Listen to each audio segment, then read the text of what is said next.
샬롬 샬롬 샬롬 샬롬 샬롬. 하나님 사랑합니다. 여러분 주 안에서 사랑합니다. 오늘 민수기 24장 1절에서 25절의 말씀으로 함께 은혜를 나눕니다.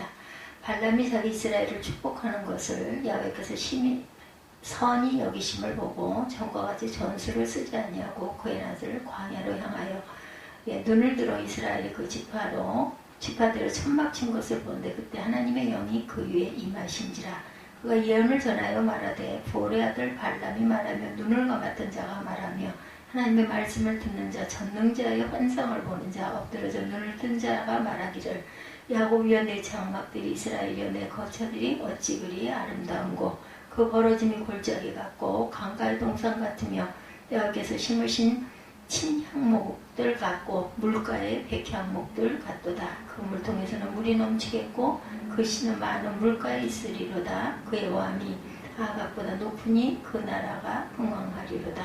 하나님이 그를 애굽에서 인도하여 내셨으니 그 힘이 들소와 같도다. 그의 적국을 삼키고 그들의 뼈를 꺾으며 화살로 쏘아 꿰뚫으리로다. 꾸로 앉고 누움이 수사자와 같고 암사자와도 같으니 일으킬 자 누구이랴. 너를 축복하는 자마다 복을 받을 것이요 너를 저주하는 자마다 저주를 받을지로다. 그렇게 말씀하죠. 25절까지 이어집니다. 발락이 발람에게 노하여 손뼉을 치며 말하되 내가 그대를 부른 것은 내 원수를 저주하라는 것이오늘 그대가 이같이 세 번 그들을 축복하였도다. 그러므로 그대는 이제 그대의 곳으로 달아나라. 내가 그대를 높여 심히 존귀하게 하기로 뜻하였더니 야훼께서 그들을 막아 존귀하지 못하게 하셨도다. 발람이 발락에게 이르되 당신이 내게 보낸 사신들에게 내가 말하 이르지 아니하였나이까. 가령 발락이 그 집에 가득한 은금을 내게 줄지라도 나는 야훼의 말씀을 어기고 선악간에 내 마음대로 행하지 못하고 야훼께서 말씀하신 대로 말하리라 하지 아니하였나이까.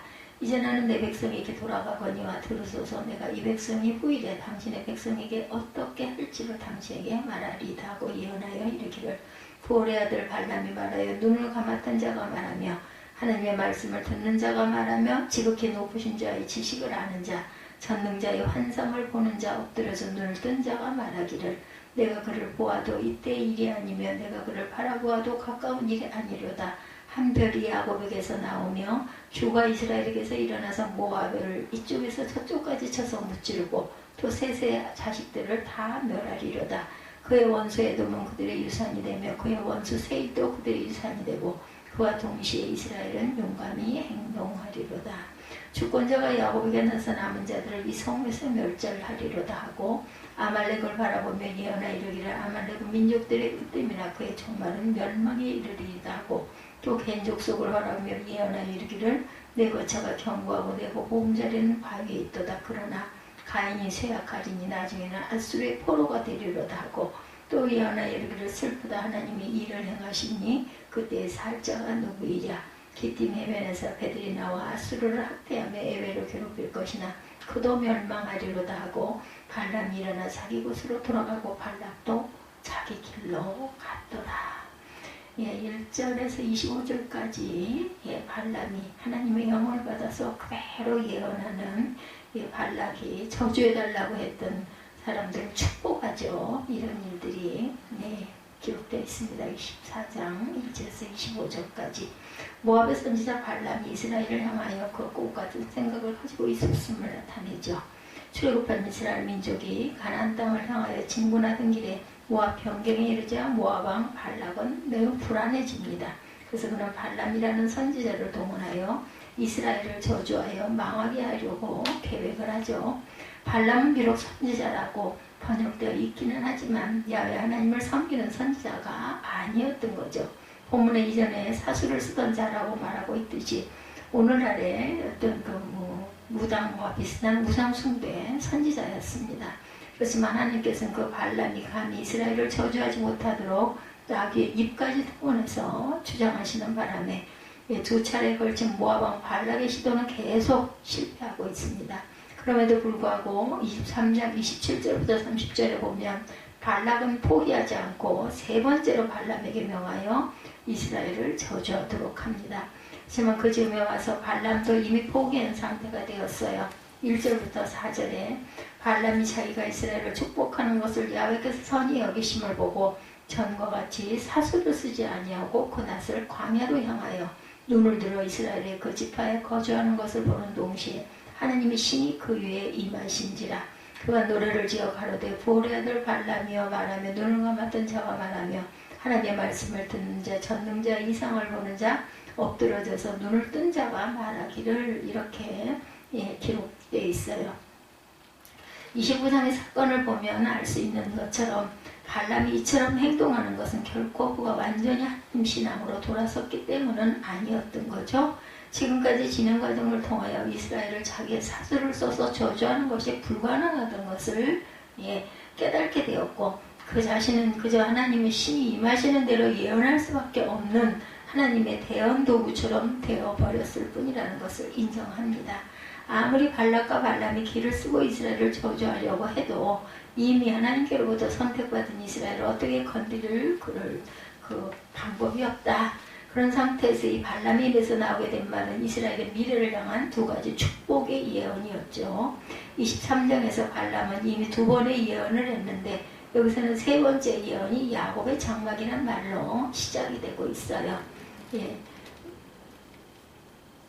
24장 1절 다시 한번 봅니다. 발람이 자기가 이스라엘을 축복하는 것을 야훼께서 선히 여기심을 보고 전과 같이 점수를 쓰지 아니하고 그의 낯을 광야로 하여 눈을 들어 이스라엘이 그 지파대로 천막 친 것을 보는데 그때 하나님의 영이 그 위에 임하셨다. 그래서 하나님의 말씀을 듣는 자 전능자의 환상을 보는 자 엎드려서 눈을 뜬 자가 말하기를 야곱이여 내 장막들이여 내 장막들이 이스라엘이여 내 거처들이 어찌 그리 아름다운고 내 장막들이 이스라엘이여 내 거처들이 어찌 그리 아름다운고. 이렇게 시작이 됩니다. 어찌 그리 아름다운고 내 장막들이 어찌 그리 아름다운고. 야곱의 배를 주제로 선포하고 있죠. 저런 축복은 둘 다 야곱이라는 이름, 즉 이스라엘이라는 이름의 원조가 되었던 그 축복의 조상의 이름으로 선포가 되고 있다는 것을 우리가 알고 가야 될 줄로 믿습니다.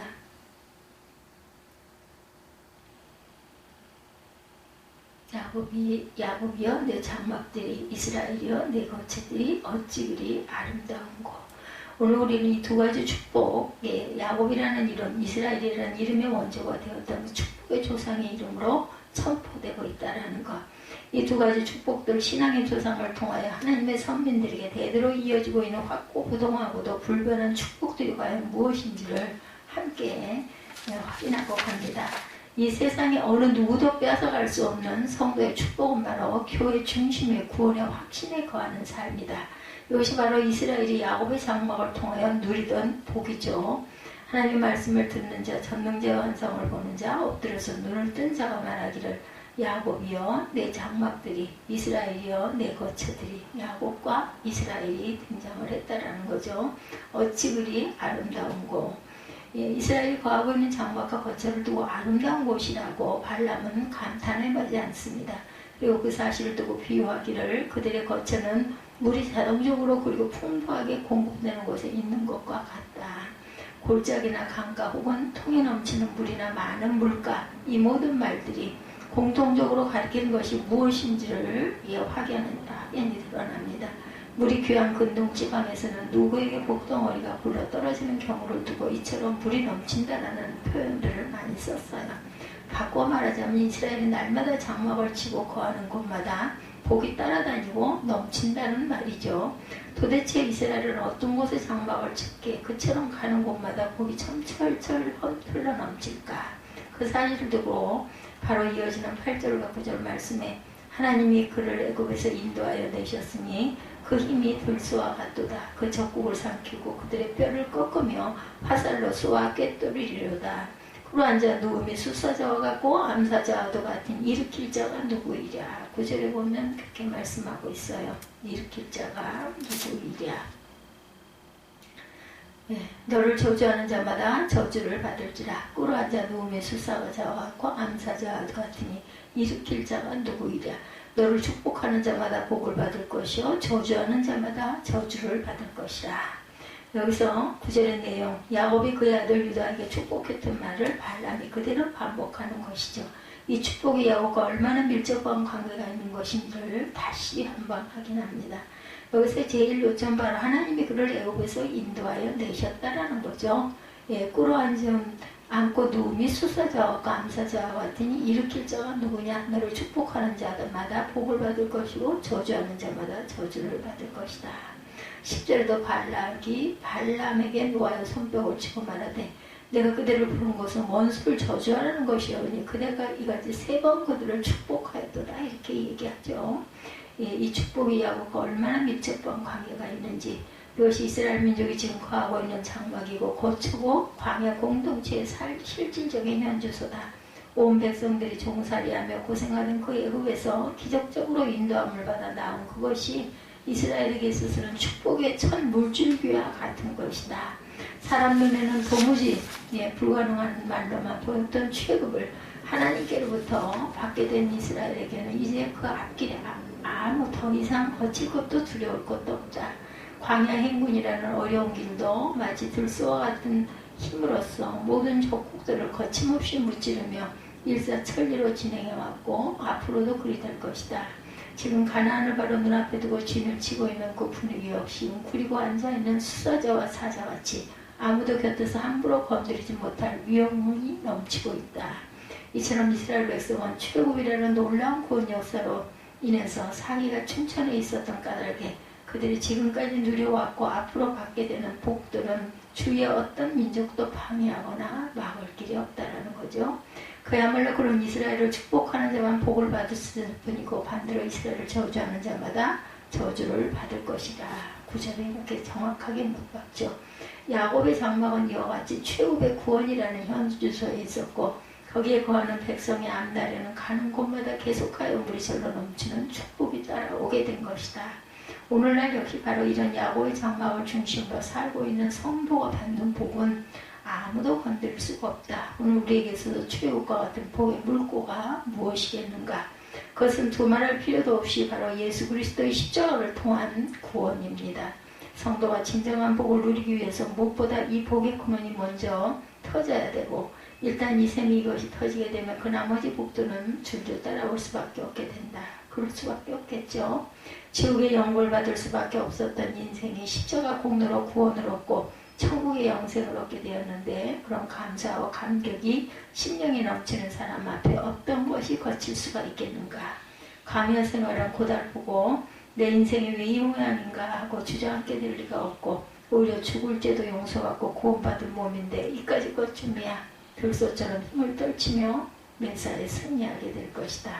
참담 소망이 확실한 성도가 아직 가나안 땅에 발을 들여놓지 못했다고 해서 왜 나한테 아직까지 이것이 이루어지지 않을까 하고 기죽게 될 일이 결코 없을 것이고 움츠리고 있다 뛰고 나가는 사자같이 언젠가는 이 땅에서 붙잡아야 할 것을 꼭 성취하고 말 것이다. 그리고 교회는 바로 그와 같은 십자가 대속의 체험을 가진 성도들이 모인 공동체죠. 밥이나 같이 먹고 잡담을 나누는 장소가 아니라 구원 확신의 은총을 나누는 자리이고 구제품이나 받아먹을 생각으로 모이는 곳이 아니라 영생보원이라는 엄청난 복을 내 인생 최대의 보화로 받아서 아무에게도 빼앗기지 아니함을 자랑하는 그러한 모임이죠. 교회를 중심으로 신앙생활하면서 이처럼 구원의 확신을 가지고 사는 인생이라는 것은 강가에 물가에 심긴 나무, 너는 시냇가에 심은 나무라. 우리 찬양 많이 하죠. 그런 시절을 쫓아 과실을 맺는 복된 삶이 될 수밖에 없다. 비록 광야 같은 세상살이이긴 하지만 교회를 자기 인생의 든든한 거주지로 받고 이 교회를 통하여 착국 시민권까지 확보하고 있는 성도라면 그것이 거칠 것이 아무것도 없다라는 것이죠. 이 은혜의 장막 안에서 구원 확신이라는 현주소를 가지고 살게 될 것을 늘 감사하면서 이 세상 어느 누구도 흔들리고 빼앗길 수 없는 불변의 축복을 이 교회를 통하여 평생 마음껏 누리시는 저와 여러분들이 되시기 바랍니다. 두 번째 인상이 그 무엇도 빼앗길 수 없는 성도의 축복은 예수 그리스도를 왕 중에 왕으로 모시고 사는 삶이다. 이것이 바로 이스라엘의 야곱의 별을 모시고 살았던 축복이죠. 10절부터 16절까지의 내용에 발락과 발람 사이에 앞에서도 있었던 실랑이가 계속 반복이 되죠. 이스라엘을 저주해달라고 발람을 불러왔는데 오히려 3번씩이나 축복하는 것만 보게 된 모압 왕 발락은 이제 그대의 곳으로 달려가라. 내가 그대를 높여 심히 존귀케 하기로 뜻하였더니 야훼가 그대를 막아 존귀치 못하게 하였다라고 발람에게 화를 내죠. 즉 당신이 그따위로 구슬했으니 복치 한 푼도 줄 수 없다. 당장 꺼져라 라는 뜻입니다. 그럼 발락에게 발람은 나는 내 백성으로 돌아가 보니와 들으소서 하면서 한 가지 예언을 더불어 얹어줍니다. 옛날에는 돈 안 받고 남에게 점쳐준다는 것은 꿈에도 생각 못했던 발람이 이제 와서는 성령의 역사에 사로잡혀서 하나님께서 명하시는 대로 예언하지 않을 수 없게 되는 아주 기가 막힌 체험을 하게 되죠. 17절에서 24절에 기록되어 있습니다. 내가 그를 보아도 그때 일이 아니며 내가 그를 바라보아도 가까운 일이 아니로다. 한 별이 야곱에게서 나오며 한 홀이 이스라엘에게서 일어나서 모압을 이편에서 저편까지 쳐서 피하고 또 소동하는 자식들을 다 멸하리로다. 그 원수 에돔은 그들을 산업이 되며 원수 세일도 그들의 산업이 되고 동시에 이스라엘은 용감히 행동하리로다. 주권자가 야곱에게서 남은 자들을 이성에서 멸절하리로다 하고 또 아말렉을 바라보고 노래를 지어 가로되 아말렉은 열국종 으뜸이나 종말은 멸망에 이르리로다. 또 가인 족속을 바라보며 노래를 지어 가로되 너의 거처가 견고하니 내 보금자리는 바위에 있도다.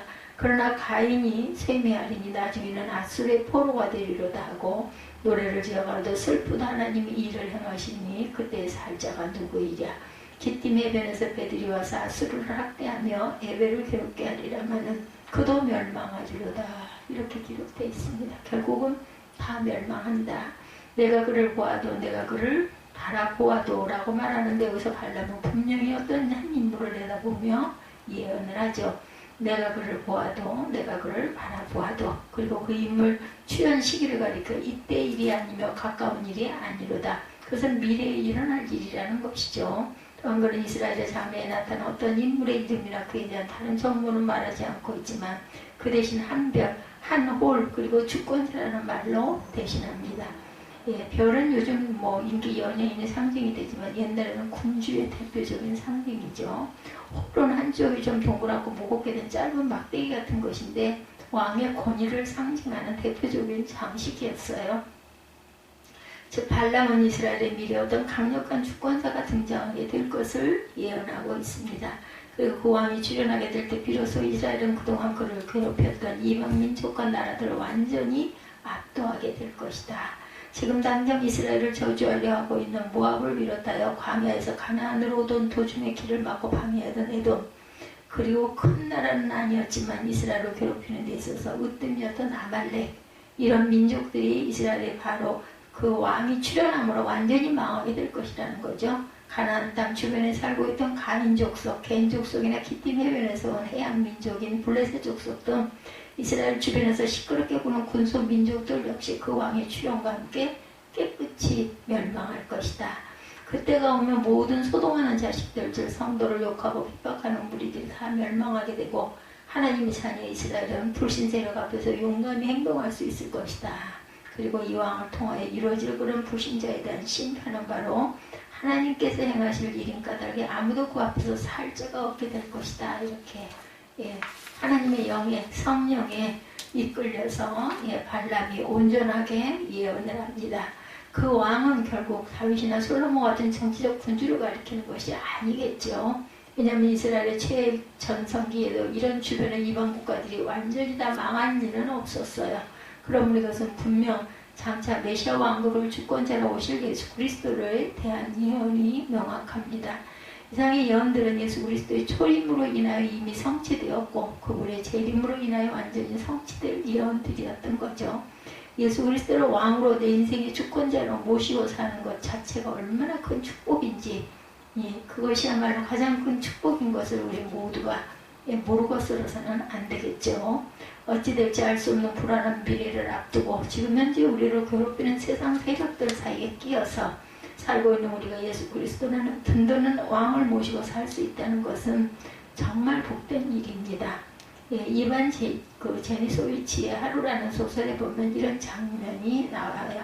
그 소설의 배경이 되는 소련의 시베리아 강제 노동 수용소 안에는 어떻게 해서라도 그저 목숨만 부지해 나가는 것이 모든 죄수의 하루하루의 목표 그 자체였어요.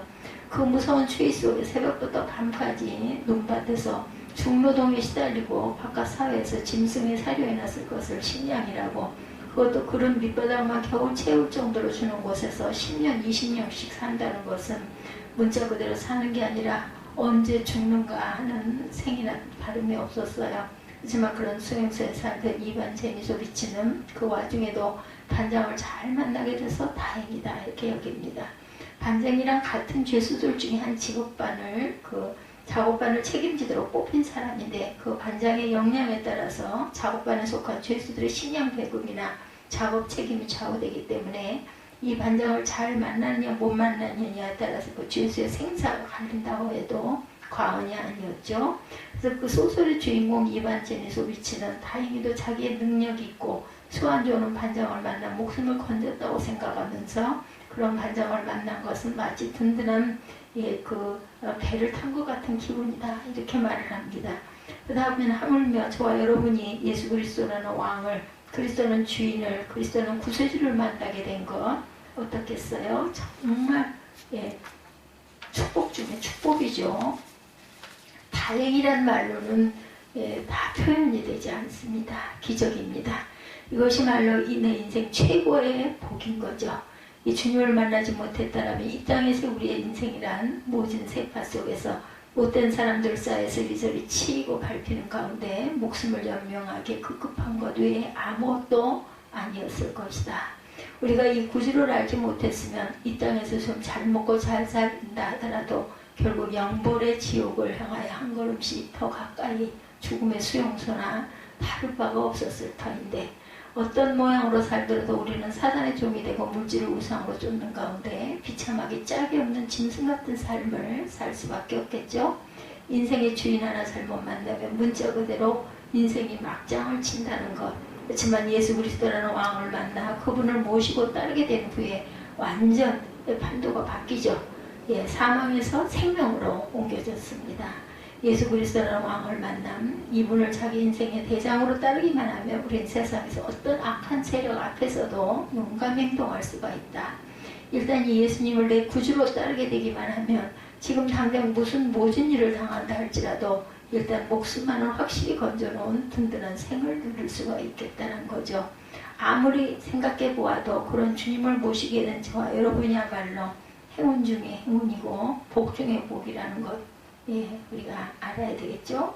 야곱의 별 대신 예수 그리스도를 금세와 내세에서 왕으로 모시고 살 수 있는 것, 오직 선민 이스라엘에게만 주어진 최상의 벽을 결코 놓치거나 빼앗기지 아니하고 끝까지 붙드는 저와 여러분들이 되셔야 되겠죠.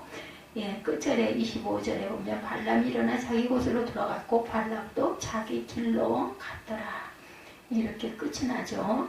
자기 길로 갑니다. 모압왕 발락은 이스라엘이 야곱의 이름으로 받은 복을 끝내 조금도 건드릴 수가 없었다.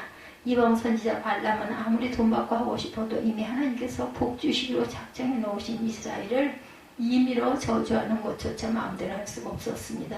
결국 그들은 두 손 바짝 들고 떠날 수밖에 없었고, 축복의 조상 야곱의 이름을 통하여 이스라엘에게 약속되고 선포된 출애굽이라는 장막과 메시아라는 별의 축복은 아무도 막을 길이 없이 고스란히 성취되고 말았다는 거죠.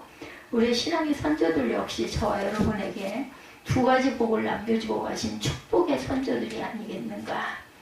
돌과 나무 앞에 손 비비고 무당하게 복채를 갖다주고 죽은 조상의 뇌자리를 잘 고르면 복 받을 수 있다고 하던 사슬들만 가득했던 일의 나라였죠. 이 나라가 발락과 발람이 판을 치던 곳이 바로 옛날에 우리 조국이었는데, 바로 그런 나라에서 우리 신앙 선조들은 참된 복을 우리에게 전해주기 위해서 일제와 공산주의자들을 상대로 목숨을 건 싸움을 했죠. 그리고 바로 그분들의 순교의 피 때문에 저와 여러분은 참된 진리의 신앙과 그 신앙의 자유라는 진짜 복을 오늘날 우리가 누리고 있습니다.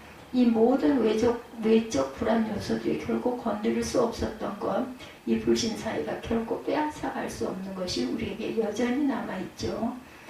저와 여러분이 지난 한 해 동안 이 교회와 우리 예수 그리스도를 통해 받고 누렸던 복들, 야곱의 장막 안에 사는 이 든든한 영적인 안보와 야곱의 배를 내 인생의 유일한 주인으로 섬기며 따라가는 이 믿음직한 영적 리더십은 아무도 건드릴 수도 없고 앞으로도 변함이 없을 것이다.